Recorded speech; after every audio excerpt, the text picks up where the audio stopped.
आप सभी लोगों का स्वागत है आज की प्रमुख चर्चा में। आज हम देखेंगे इंटरेक्शन की इम्पॉर्टेंस। आखिर इंटरेक्शन किसी इंटरव्यू का सबसे इम्पॉर्टेंट पार्ट क्यों होता है।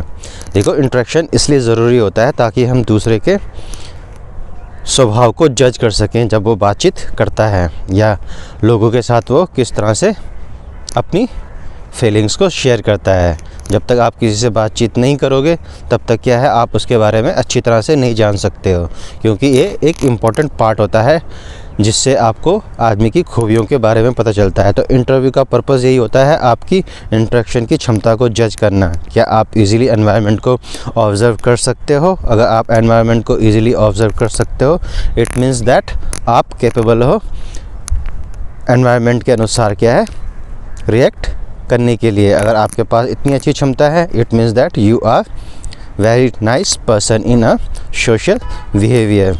और अगर आप इस चीज़ को ढंग से नहीं कर पाते हो तो इस means that you are not able to do any kinds of social work in a efficient way. तो इसी चीज़ को ध्यान में रखने के लिए हम इंटरेक्शन को कई कैटेगरीज़ में बांट सकते हैं। एक तो आपका जर्नल इंटरव्यू होता है जिसमें आपसे एक्सपेक्टेशन की जाती है, आपसे जो पूछा गया है आप उसे साउंडेबल तरीके से प्रेजेंट कर सके। यह प्रेजेंटेशन जो होती है बेसिकली, ठीक है। और एक दूसरी तरह का होता है जिसमें आपको दूसरे की रिक्वायरमेंट के अनुसार जवाब देना होता है और इंटरेक्ट करना होता है। जब इस तरह के इंटरव्यू होते हैं उसमें मेन पर्पज़ होता है आपकी काबिलियत को चेक करना, आप किसी प्रकार से किसी चीज़ को कैसे रिप्रेजेंट करते हो जब आप किसी प्रकार की मीटिंग्स में बैठे होते हो। खासकर किसी अधिकारी या किसी ऑफिसर या किसी प्राइवेट कंपनी का एक अच्छा एम्प्लॉय बनने के लिए आपको इन चीज़ों की ज़रूरत ज़रूर पड़ती है। कैसे how to talk, how to walk, how to give some kinds of feedback to their seniors. तो इसके अलावा आपको जूनियर्स का भी ध्यान रखना होता है। जूनियर्स और सीनियर्स के बीच आप किस प्रकार की मेलोडी क्रिएट करते हो अपने सोशल स्किल के द्वारा। अगर आप इस प्रकार की स्किल को डेवलप नहीं कर पाते हो तो it means that you have some kinds of problem in your personality. अब हम बात करेंगे पैनल इंटरव्यू की। पैनल इंटरव्यू इसलिए किए जाते हैं ताकि आपको अच्छी तरह से जज किया जा सके हर प्रकार के पॉइंट ऑफ व्यू से। आप किस प्रकार के इमोशन क्रिएट करते हो बात करते समय। मोस्ट इम्पॉर्टेंट पार्ट होता है जब आप किसी चीज़ को डिलीवर करते हो, क्या आपका ध्यान सच में उस प्रश्न पर था जो आपसे पूछा गया है, क्या आपने उसको सही ढंग से एनालाइज़ किया है। एक तो ये पहलू होता है जब आप किसी प्रश्न को सही ढंग से सुनते हो और उसके बाद उसे एनालाइज़ करते हो, फिर उसे प्रिस्क्राइब टाइम में उसका जो सही जवाब है, जो रिक्वायरमेंट है एनवायरनमेंट की, जो आपने ऑब्ज़र्व किया है, ईज़िली उसको डिलीवर किया है। तो उसके बाद काम होता है साइकोलॉजिस्ट का। साइकोलॉजिस्ट ये जज करता है कि आपने क्या सच में उस साइकोलॉजी को समझा है जो उस प्रश्न को पूछने के पीछे रखी गई थी। अगर आपने वो साइकोलॉजी समझ ली है, इट मीन्स दैट आपने प्रश्न को सही तरह से टैकल किया है, आपने प्रॉब्लम का सही ढंग से सॉल्यूशन दिया है। और दूसरा जो मेन पर्पज़ होता है उस इंटरेक्शन का, वो यही होता है कि आपने एप्रोप्रिएट वे में अपनी बात को रख दिया है और जो रिक्वायरमेंट एनवायरनमेंट की थी आपने उसको अच्छी तरह से ऑब्ज़र्व करके दूसरे के साथ इंटरेक्शन किया है और कंप्लीट जो सॉल्यूशन होना चाहिए था उस ड्यूरेशन का वो आपने प्रोवाइड कर लिया है। इसके पश्चात नेक्स्ट स्टेप आता है आपको दूसरे प्रकार के सवाल पूछने का। जस्ट लाइक आपकी पर्सनैलिटी के बारे में जब सवाल पूछा जाता है, जैसे बेसिकली हॉबीज़ के बारे में जब पूछा जाता है, तो जब हॉबीज़ के बारे में सवाल पूछा जाता है तो आपको बहुत सावधानी देनी होती है। जब आपसे हॉबीज़ के बारे में पूछा जाता है, वो आपकी पर्सनैलिटी के साथ उसका मिलान ज़रूर होना चाहिए, क्योंकि इंटरेक्शन का जो मेन पर्पज़ होता है वही होता है कि आप दूसरे के साथ कैसे घुलते मिलते हो। तो उसमें कुछ सवाल पूछे जाते हैं जो आपके ऑन द स्पॉट, जो आप आज तक अपनी लाइफ में करते आए हो। तो हॉबीज़ उसी का एक पार्ट होता है, ठीक है। तो हॉबीज़ को जब भी आप डिफ़ाइन करो तो कोशिश यही करनी चाहिए वो आपकी पर्सनैलिटी के साथ मैच करनी चाहिए। ऐसा ना हो कि आप किसी प्रकार की हॉबीज़ वहाँ पर इंटरप्रेट करने लग जाओ और वो आपकी पर्सनैलिटी से मिलान ही ना खाए। तो उसमें क्या होता है, वो भी एक तरह का गैप होता है कम्युनिकेशन में या इंटरेक्शन में, तो वो भी अच्छा नहीं माना जाता है। अपनी तरफ से तो आपने सवाल को पुट कर दिया, बट लेकिन क्या है, दूसरे पॉइंट ऑफ व्यू से देखा जाए तो आपने क्या है, अभी एनवायरनमेंट को शोक नहीं किया है, आपने ढंग से क्वेश्चन को ऑब्ज़र्व नहीं किया है, आपने उसे एनालाइज नहीं किया है, आपने उसे अपनी पर्सनैलिटी के साथ नहीं मिलाया है और आपने जवाब को रख दिया है, it means that you put some kinds of gap in that required answered. So then it's could be a difficult to analyse the your personality. अगर पर्सनैलिटी को ढंग से एनालाइज नहीं किया गया है आपकी हॉबी के बेसिस पे, तो थोड़ा सा समस्या हो सकती है. तभी कहा जाता है कि अपनी हॉबीज़ को हमेशा अपनी पर्सनैलिटी के अनुसार जरूर ढालना चाहिए.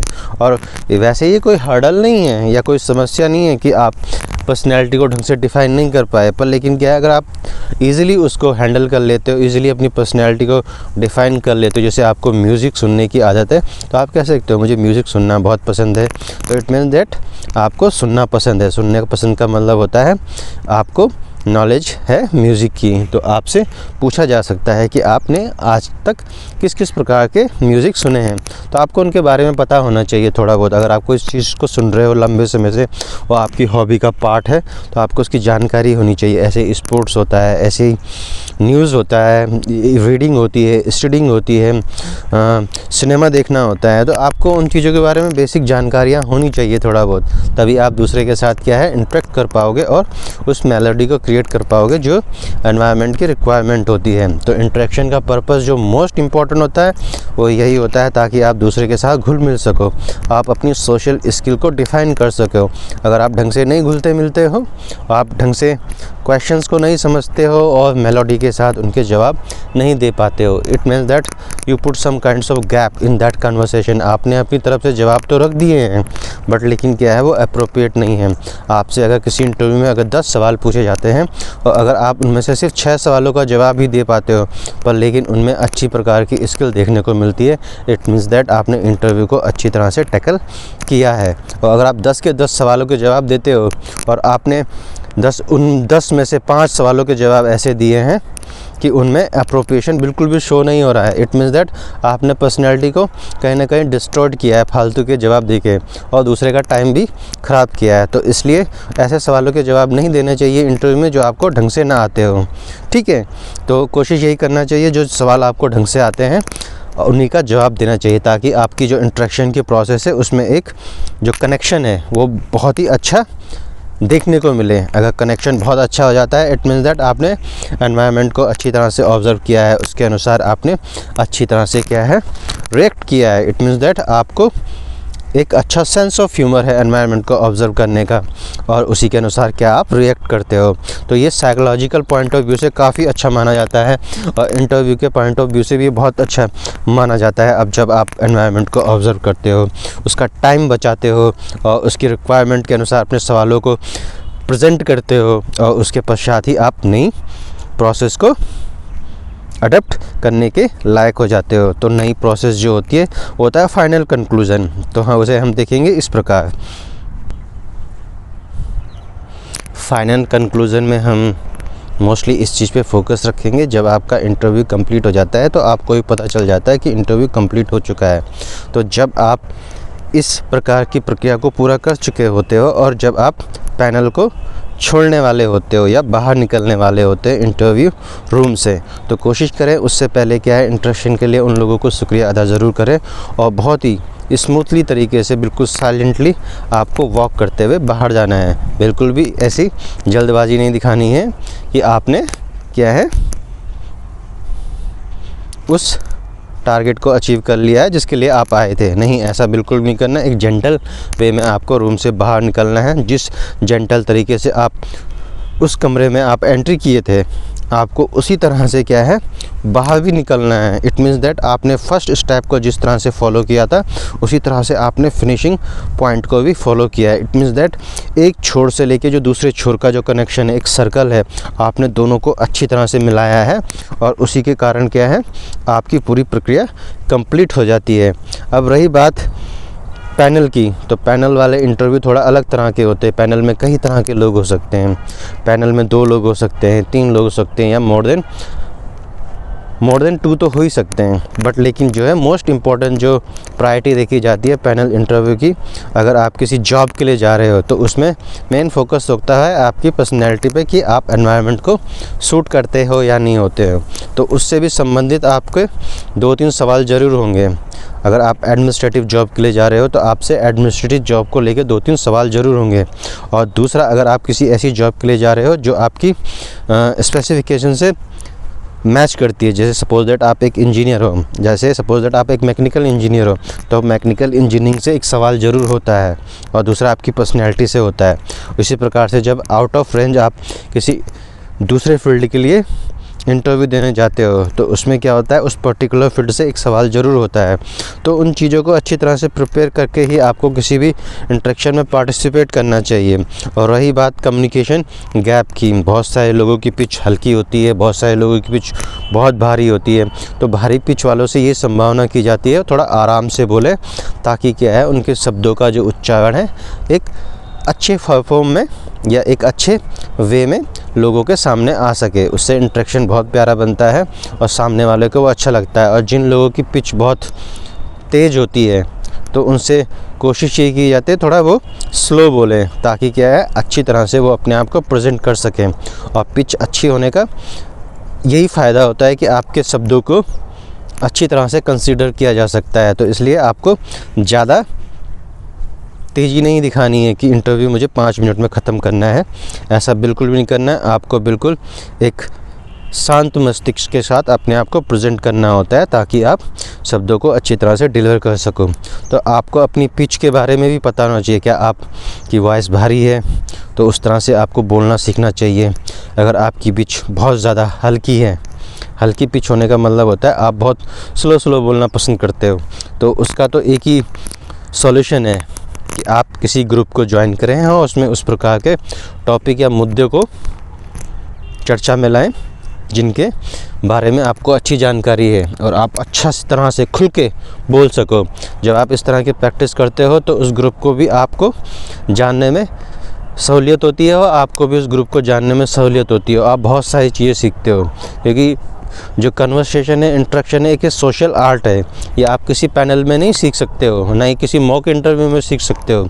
या आपको उसी समय सीखना होता है जब आप स्कूल लेवल पे अपने दोस्तों के साथ होते हो, वहाँ पर आप खुल के बोल सकते हो, ठीक है। जब आप खुल के बोलते हो तभी आप किसी प्रॉब्लम को टैकल कर सकते हो। उसके बाद आप इसे कॉलेज स्तर पर सीख सकते हो और उसके बाद आपके कई तरह के सोशल ग्रुप बनते हैं, तो वहाँ पर आप इसको सीख सकते हो। उसके बाद ये आपको किसी मॉक इंटरव्यू में नहीं सिखाया जाएगा। जैसे आपको किसी फिल्म में दिखाया जाता है कि आपका इंटरव्यू लिया जा रहा है, आप कहीं मॉक इंटरव्यू में इसको सीख रहे हो। नहीं, मॉक इंटरव्यू तो पार्ट भी नहीं होता। मॉक इंटरव्यू सिर्फ एक पार्टिसिपेशन होता है एक शॉर्ट टाइम के लिए, कि आपको देखा जाता है हाँ आप ठीक ठाक बने हुए हो या नहीं बने हुए हो, ठीक है। मॉक इंटरव्यू का इसका कोई रोल नहीं होता है। जो आपकी स्किल डेवलप होती है एक बहुत लंबा प्रोसेस होता है, उसके बाद ही आप क्या है इस लायक बनते हो कि आप किसी से एक गुड वे में कन्वर्सेट कर सको। इंटरेक्शन में एक सबसे ज़्यादा इम्पॉर्टेंट पार्ट ये भी है, आपको अपने पहनावा का बहुत ज़्यादा ध्यान रखना है। पहनावा इतना सिंपल और सोबर होना चाहिए कि वो दूसरे से बात करना चाहिए, आपके एनवायरनमेंट को सूट करना चाहिए। तो कोशिश यही करें फॉर्मल ड्रेसिंग सेंस को ही रखें। फॉर्मल ड्रेसिंग सेंस का जो मेन ऑब्जेक्ट होता है वो यही होता है, ताकि क्या है आपका जो सेंस ऑफ ह्यूमर है बॉडी का, वो क्या है ईज़िली क्या है एनवायरनमेंट में फिट हो जाए। और क्या है आपसे इस प्रकार के सवाल ना पूछे जाएं, या आपके जो कपड़े पहनने का तरीका है वो किसी दूसरे आदमी को कहीं और डाइवर्ट ना करे। तो उसका पर्पज़ यही होता है फॉर्मल ड्रेस का। फॉर्मल ड्रेस से हर जगह से आप फिट दिखाई देते हो, चाहे वो आपका गला हो, चाहे वो आपके बाल हों, चाहे वो आपके शोल्डर हों, वो चाहे आपकी वेस्ट हो, वो चाहे आपके शूज़ हो। हर तरह से क्या है आप कम्युनिकेट करते हो कि आप अच्छी तरह से फिट होके आए हो। अपने आप के बॉडी के जितने भी हिस्से हैं, पार्ट्स हैं, उनको आपने सही तरीके से व्यवस्थित तरीके से एडजस्टमेंट के साथ आप यहाँ पर आए हो। ये बिल्कुल ऐसा है, एक जैसे एडजस्टमेंट का मतलब ये होता है कि किसी भी काम को करने से पहले हम क्या करते हैं, बहुत सारी चीज़ों को क्या करते हैं हम जोड़ने का प्रयास करते हैं, ताकि क्या है हम इजीली उस वर्क को कर पाएँ। तो छोटे छोटे पार्टीशंस देखने को मिलते हैं किसी भी काम में, पर लेकिन अगर वो अच्छी तरह से आपस में जुड़े हुए हैं तो एक अच्छी कड़ी के रूप में वो हमें दिखाई देते हैं। ये बिल्कुल ऐसे होता है जैसे हम जब किसी प्रॉब्लम को सॉल्व करते हैं उसमें बहुत सारे स्टेप दिखाई देते हैं, स्टेप 1, स्टेप 2, स्टेप 3, स्टेप 4। तो आपकी बॉडी भी बिल्कुल ऐसे ही बात करती है ऊपर से नीचे तक। Step 1, step 2, step 3, step 4। Step 1 में आपका वॉइस रिकॉग्निशन आता है, स्टेप 2 में आपकी क्लॉथिंग आती है, स्टेप 3 में आपका बिहेवियर आता है, स्टेप 4 में आपकी अन्य चीज़ें आती है। तो इसी प्रकार से आप आइडेंटिफाइड होते हो। तो इसमें क्लॉथिंग का या ड्रेसिंग सेंस का बहुत ज़्यादा इंपॉर्टेंट रोल होता है। आपको देख के बिल्कुल भी ऐसा नहीं लगना चाहिए इंटरेक्शन में कि आप किसी और दुनिया से आए हो या आपको इस चीज़ के बारे में पता ही नहीं था। तो वहीं पर आपकी पर्सनैलिटी क्या है, डैमेज हो जाती है। अगर आप किसी रफ़ इंटरव्यू में जा रहे हो तो वहाँ तो चल सकता है, बट लेकिन अगर आप किसी फॉर्मल इंटरव्यू में जा रहे हो, किसी जॉब के इंटरव्यू में जा रहे हो, किसी एडमिनिस्ट्रेटिव जॉब के इंटरव्यू में जा रहे हो, तो आपसे एक्सपेक्टेशन की जाती है कि आप अपने आप को अच्छे ढंग से व्यवस्थित तरीके से लेके जाएं। जैसे मैंने आपको बताया, स्टेप 1, स्टेप 2, स्टेप 3, स्टेप 4, ये सभी अच्छे होने चाहिए। इन और आउट आपका बहुत ही प्यारा होना चाहिए, तभी आप क्या है ईज़िली इंटरेक्ट कर पा जाओगे, आप ईज़िली कॉन्फिडेंट दिखोगे इंटरव्यू में, और आपकी क्लैरिटी जो होगी वो बहुत अच्छी होगी। और with that clarity we can achieve your goal easily. तो क्लैरिटी, फोकस आपका जो है बहुत अच्छा होना चाहिए। बिना क्लैरिटी के आप क्या है उसे टैकल नहीं कर पाओगे। और क्लैरिटी तभी आती है प्रैक्टिस से। आपको अपने बारे में पता होना चाहिए कहाँ कहाँ पे कमियां हैं। आपको अपनी रेंज डिफ़ाइन करनी आनी चाहिए। जब आप अपनी रेंज को डिफ़ाइन करते हो तो उस रेंज में आप इजीली क्या करते हो, खुद को सुटेबल समझते हो। आप अपनी रेंज के रेंजर होते हो। आप अपनी रेंज के क्या होते हैं, एक लीडर होते हो। उस रेंज में क्या है दूसरा आदमी क्या है आपको छेड़खानी नहीं कर सकता है, करेगा भी तो क्या है आपको डैमेज नहीं कर पाएगा। और उस रेंज में क्या है आप अपनी कमियों को डिफ़ाइन कर सकते हो, उनको शॉर्ट आउट कर सकते हो, उनके ऊपर काम कर सकते हो। तो आपको रेंजर भी होना होता है अपनी रेंज को, अपनी रेंज का, ताकि क्या है आप अपनी पर्सनैलिटी को ईज़िली क्या है डेवलप कर सको उस रेंज में। जब आपकी रेंज डिफाइंड हो जाती है, आपके पॉइंट ऑफ व्यू से क्लैरिटी आपको आ जाती है, तो आप अपनी रेंज को क्या है थोड़ा और बढ़ा सकते हो। तो रेंज का इम्पोर्टेंस ये होता है कि आप क्या किसी प्रॉब्लम को जानते हो और उस रेंज में क्या है आप काम कर रहे हो। तो अपनी प्रॉब्लम से निपटने का सबसे प्रमुख और सबसे कारगर तरीका यही है कि आप अपनी रेंज को डिफ़ाइन करें, छोटी रेंज बनाएं, उस पर वर्क करें, उस रेंज का रेंजर बने, तभी जाके क्या है आप उस प्रॉब्लम को ईज़िली क्या है डिमिनिश कर सकते हो, ओवरकम कर सकते हो, उसके परफेक्ट सॉल्यूशन निकाल सकते हो और इजीली क्या है अपनी लाइफ में ग्रो कर सकते हो। तो रेंज को जो डिफाइन करें और कोशिश करें। इंटरेक्शन एक बहुत ही इंपॉर्टेंट पार्ट होता है और इंटरेक्शन में फीडबैक की भी बहुत ज़्यादा इंपॉर्टेंस होती है। तो जाने से पहले क्या है सबको धन्यवाद ज़रूर करें किसी भी इंटरेक्शन में। उससे क्या है सोवरिटी आती है, उससे मेलोडीनेस आती है, उससे क्या है आप सिंपल, सोवर और जेंटल लगते हो और आप क्या है किसी भी कम्युनिकेशन को क्या है एक अच्छे एंड पॉइंट पे समाप्त कर देते हो। और दोनों जो मैंने बताया था एक सर्कल के जो दो बिंदु होते हैं, एंड और बिगनिंग, वो दोनों क्या है एक साथ दिखाई देते हैं। इससे आपको शुरुआत का भी पता चलता है और उस प्रोसेस का भी पता चलता है जिससे आप होके गुजरे हो, और एंड पॉइंट से आपको ये पता चलता है कि आपने किसी चीज़ को किस तरीके से फिनिश किया है। ठीक है, तो एंड पॉइंट भी बहुत ज़्यादा इम्पोर्टेंट होता है। जब भी आप किसी इंटरव्यू पैनल या किसी भी इंटरव्यू रूम को लीव कर रहे हो, इस चीज़ का ज़रूर ध्यान दें। और जब आप इन आते हो तो उन चीज़ों को भी ज़रूर ध्यान दें। और उससे भी पहले जब आप अपने आप पे वर्क करते हो तो उस समय आपको अपनी रेंज ज़रूर डिफ़ाइन करनी चाहिए। आप अपनी रेंज के रेंजर होते हो। बिना रेंज डिफ़ाइन करने किए बिना कोई भी आदमी क्या है खुद को डेवलप नहीं कर सकता है। तो you must be a ranger, you must be a leader, you must be a any kinds of successful person in your life. अगर आप अपनी रेंज पे रोज़ रोज़ काम करते हो, रोज़ रोज़ क्या करते हो, उन प्रॉब्लम्स को देखते हो जिनसे आपको दिक्कतें आ रही हैं, आप इजीली क्या करते हो उनके सॉल्यूशन फाइंड आउट कर सकते हो अपनी रेंज में। तो इस चर्चा का यही प्रमुख उद्देश्य था, ताकि क्या है आप अपने आप को अच्छी तरह से डेवलप कर सको, आप इजीली कन्वर्सेट कर सको, आप किसी भी प्रकार का इंटरेक्शन है उसको इजीली हैंडल कर सको। तो किसी भी कन्वर्सेशन या किसी भी इंटरेक्शन या किसी भी इंटरव्यू को लेने का पर्पस यही होता है ताकि आपकी सोशल स्किल को चेक किया जा सके। आप कितने मिलनसार हो, आप कितने आउटगोइंग हो, आप कितने सोशल हो। तो इसी का पर्पस होता है इंटरव्यू लेने का। अगर आप इसमें इजीली पास हो जाते हो, it means that you are eligible candidate for that kinds of job. ठीक है, तो इसका पर्पज़ ये था। तो आज की चर्चा हम यहीं पर समाप्त करते हैं। आप सभी लोगों का इस चैनल पर इस चीज़ को सुनने के लिए धन्यवाद। इस प्रकार की चर्चा हम आगे भी जारी रखेंगे। आप सभी लोगों का बहुत बहुत शुक्रिया। लाइक शेयर सब्सक्राइब जरूर करें अगर आप इस चैनल पर पहली बार आए हैं। आप सभी लोगों का बहुत बहुत शुक्रिया, धन्यवाद।